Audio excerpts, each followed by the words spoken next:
In this video, flashy socialite Vicky Nyalunga just dropped 14,000 rand on a single t-shirt at a luxury store at a mall in one go. He posted it on social media and his fans cheered on. Just a few months later, Vicky and 6 of his friends went to another mall. They did not go to shop this time. However, only one of them would return alive.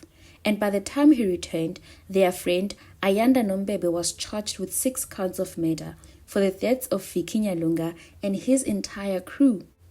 This is the story of the rise and fall of Pretoria's alleged heist gangster Vicky Nyalunga and the story of Ayanda Nombebe, who at just 22 years old is now facing 6 counts of murder and is also accused of trying to kill 2 police officers.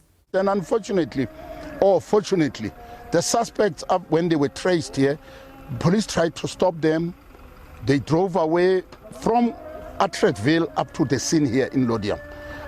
And they thought they'll match us with the speed of vehicles they were driving. We have the same amount of vehicles and same speed. And they were cornered here. And when they realized they are cornered, they then decided we will then shoot at the police. And that is not something which we expect criminals or any law-abiding citizen to do. And they got something which they didn't expect. Welcome to True Crime with me, Julia. On this channel, we look into stories that have happened in South Africa. Today's story broke earlier this year in February. The reason why it is still valid is because there is a suspect who is 22 years old and he is facing 6 counts of murder of his friends, and he is facing 2 counts of attempted murder of police officers. Yes, he is only 22 years old. Please note that the story is based on allegations. We have consulted with various news reports, a statement by the National Prosecuting Authority, and some social media accounts for this report. I unfortunately could not find a single verified picture of Ayanda by the time of compiling this report. My apologies for that. But let us get into it. I won't say they will face justice. They got what belongs to them, and I can guarantee you, they must just do what is right, hand themselves in, or when the police come and approach them, they must just cooperate. And to cooperate is to put their firearms down, let the police arrest them so that they can go to court. But immediately when they can dare try and raise an arm, they will join their friends. Normally when you hear the sound on TikTok, you just know that a hustler has died. They played the song when CIT heist kingpin Prince Mongo Mahlangu died.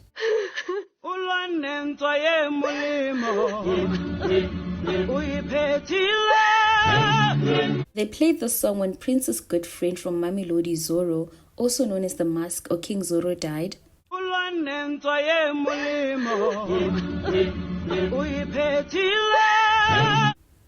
The song also played when Stumani 55 died in 2023. I am sure you are catching the trend by now. And then this year, on February 24, Vicky Nyalunga died, and the song once again was tuned.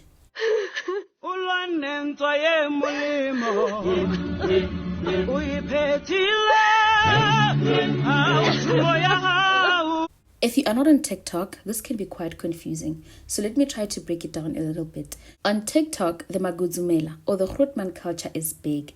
You log in on a random day and you will find a man who looks suspiciously wealthy, and you know this because they change cars every day. The BMWs, the GTIs, the Macs. On their posts, it's a new car every day.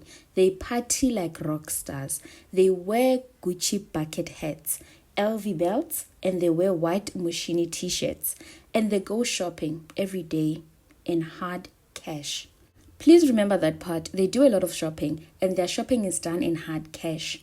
Nobody knows where they got this hard cash, and nobody really knows where they work and get paid, only in hard cash. Their content creation life, though, has a very short span. Once they start becoming popular, they are either mysteriously arrested or they die in a hail of bullets while trying to negotiate with the police. It's the trend, and when they do pass on, this song plays.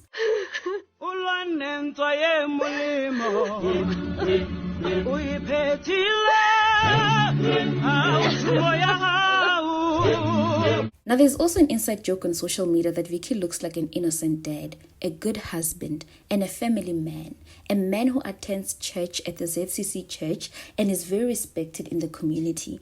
They say that the things that are said about him, can never be true, that this is all AI. Well, maybe back then, there was some innocence to Vicky Nyalunga. So let's start by getting to know him. There isn't really much public record of Vicky Nyalunga's life, but we do know that he was from Mamelodi. He went to school, primary and high school in Mamelodi. Some people on social media do say that they went to the same school with him. They do say that they know him and his family. They're from Mamelodi in Pretoria. He is said to be in his 30s, and he is actually a ZCC member. What we do know, though, for sure, is that he gave authorities sleepless nights. Suspects who were coming here to commit a cash in transit heist. Through intelligence, we managed to intercept them from the place where the vehicle that was going to deliver money. They tried to run away. They thought they will run away from us. Vicky was allegedly a key player in the criminal world. He is said to be big on car hijackings and cash-in-transit heists.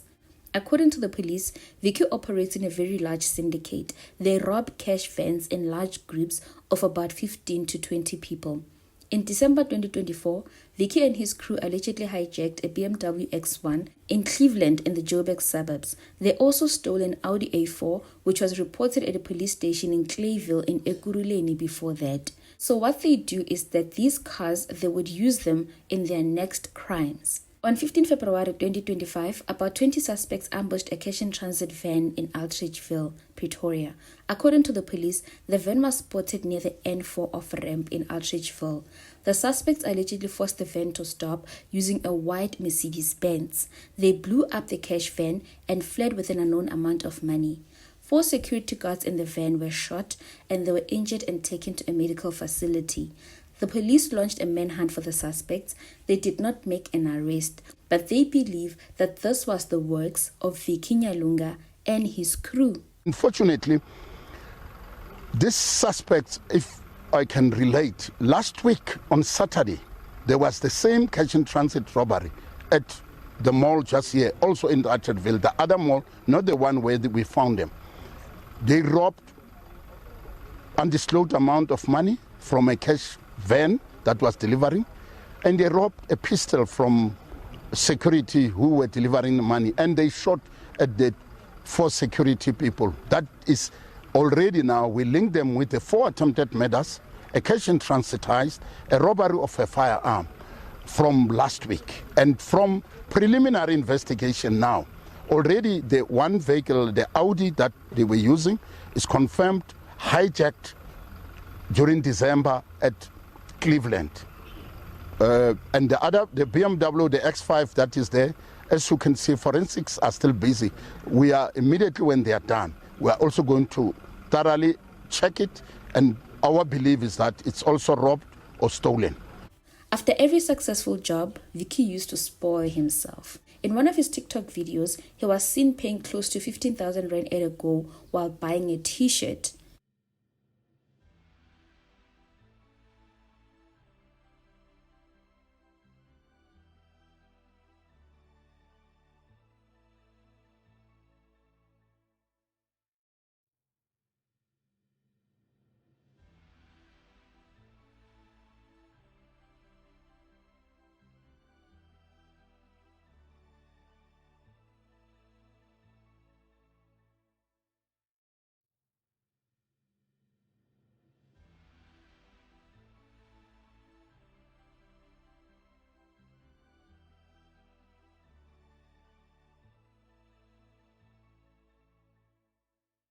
In most of his other videos, he is out and about bowling, just being a socialite.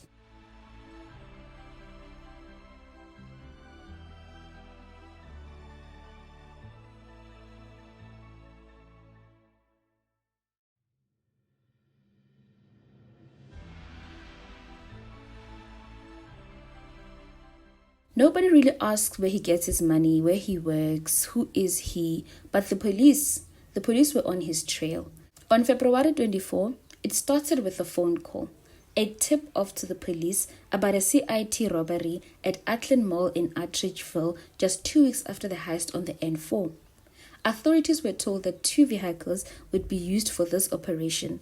Vehicles allegedly carrying heavily armed suspects preparing to attack a cash van. Police moved quickly. They got to the mall before the suspects did. They waited, they watched, and then they saw them. 2 cars matching the description. 2 cars heading straight into the heart of Pretoria's CIT network. Police quietly tailed the suspects from the mall as they drove towards Laudium. The tension built with every turn. When officers finally attempted to stop the 2 cars on Military Road, the suspects refused to comply. Instead, they hit the accelerator. Windows dropped, muzzles flashed. The suspects started firing and pursuing the police. The quiet Pretoria streets erupted into chaos. Only a few meters further, the suspects' vehicles came to a sudden stop. 7 men jumped out, scattering in different directions, guns in hand. And then all hell broke loose. A fierce, open street shootout erupted. Gunfire echoed between houses, bullets tore through the air, and residents hid behind walls as police fought for their lives. And by the end of the exchange, 6 suspects lay dead. Among them, you guessed it, Vicky Nyalunga. The man known on social media for his flashy lifestyle, with videos showing him counting stacks of money in cash, buying a 15,000 rand designer t-shirt in cash, and boasting about his expensive taste. But on this night, his high-flying image collided with the brutal consequences of violent crime. His life ended on Military Road. We are very happy. With the developments, it pleases. But what pleases more is that 6 suspects who were coming here to commit a cash in transit heist. Through intelligence, we managed to intercept them from the place where the vehicle that was going to deliver money. They tried to run away. They thought they will run away from us. They didn't know we are a big institution. And when I say big institution, we are integrated. Among the team that was involved here to ensure that all 6 who are here lying down there, and the 7th one who's arrested. It's Gauteng Tactical Response Team, and Gauteng Anti-Gang Unit, Gauteng Traffic Air Wing. We have our crime intelligence from head office. We have our Tracker Connect, and we have our CAPS Tactical. This is a team that is operating, monitoring the routes and even suspects or any information that come where we hear that there is suspect who want to commit a cash in transit heist or who are planning or busy on the road to go and commit those crimes of either cross-pavement robberies. This is the team that we have put in place to deal with those situations. And unfortunately, or fortunately, the suspects, when they were traced here, police tried to stop them. They drove away from Atteridgeville up to the scene here in Laudium. And they thought they'll match us with the speed of vehicles they were driving. We have the same amount of vehicles and same speed. And they were cornered here. And when they realized they are cornered, they then decided we will then shoot at the police. And that is not something which we expect criminals or any law-abiding citizen to do. Amid the chaos, one suspect managed to slip away. 22-year-old Ayanda Nombebe from Kalankoma in the Eastern Cape fled on foot, and he hid inside a nearby house. But his victory was short-lived. Police swept the entire area, house by house, street by street. Minutes later, they found him, frightened, hiding, and unarmed. He was arrested immediately. When the smoke settled, investigators combed through the scene. What they discovered painted a clear picture of a highly organized robbery attempt. There were multiple unlicensed firearms, a vehicle reported stolen in Clayville, this would be the Audi, ammunition scattered across the ground, and the bodies of the 6 suspects surrounded by spent shell casings. The shootout wasn't just a firefight, it was the uncovering of a full-scale criminal operation. Once in custody, Ayanda was hit with a list of charges that would keep him behind bars for decades. 6 counts of murder, 5 counts of possession of unlicensed firearms, 2 counts of attempted murder of police officers, conspiracy to commit robbery with aggravating circumstances, possession of ammunition, and possession of a suspected stolen motor vehicle. He first appeared at the Atteridgeville Magistrate Court where he abandoned his bail application. The case has since been postponed with the NPA confirming that he remains in custody while investigations are continuing. Ayanda is now believed to be the sole surviving member of the Heist crew. Personally, I was Vicky Nyalunga's case old when I learned that legally, even though the other suspects died in a shootout with the police, prosecutors can still charge the surviving suspect of the deaths of his entire crew.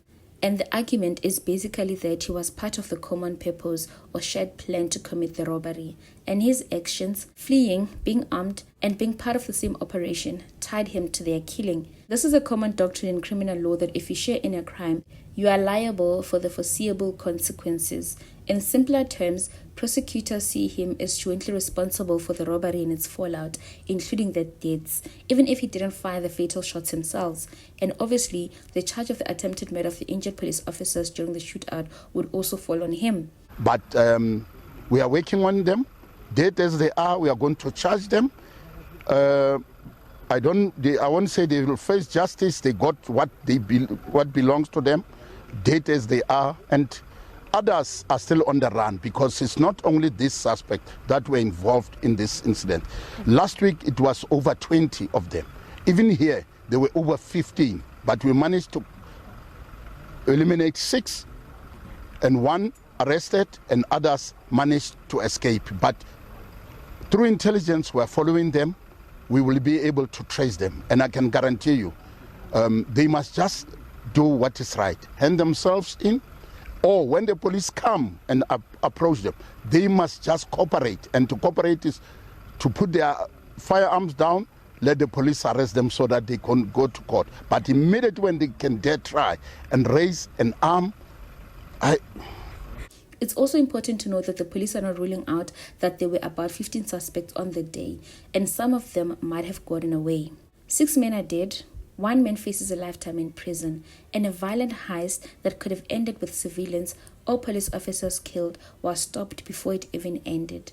But it raises a bigger question. For how many young men in South Africa does the pursuit of fast money end in bloodshed? And in how many cases does that end up in the lives of innocent civilians being ruined? The Laudium CIT heist shootout is not just another crime story. It's a reminder of how quickly greed, desperation, and criminal networks can destroy lives. Thank you so much for watching this video. What are your thoughts on this one? Please let me know in the comments. And if you know more about this case, about Vicky's personal life, about Ayanda Nombebe, please also share for educational purposes and so that we can all know better what really went wrong with these men. I will see you on the next one. Please stay safe.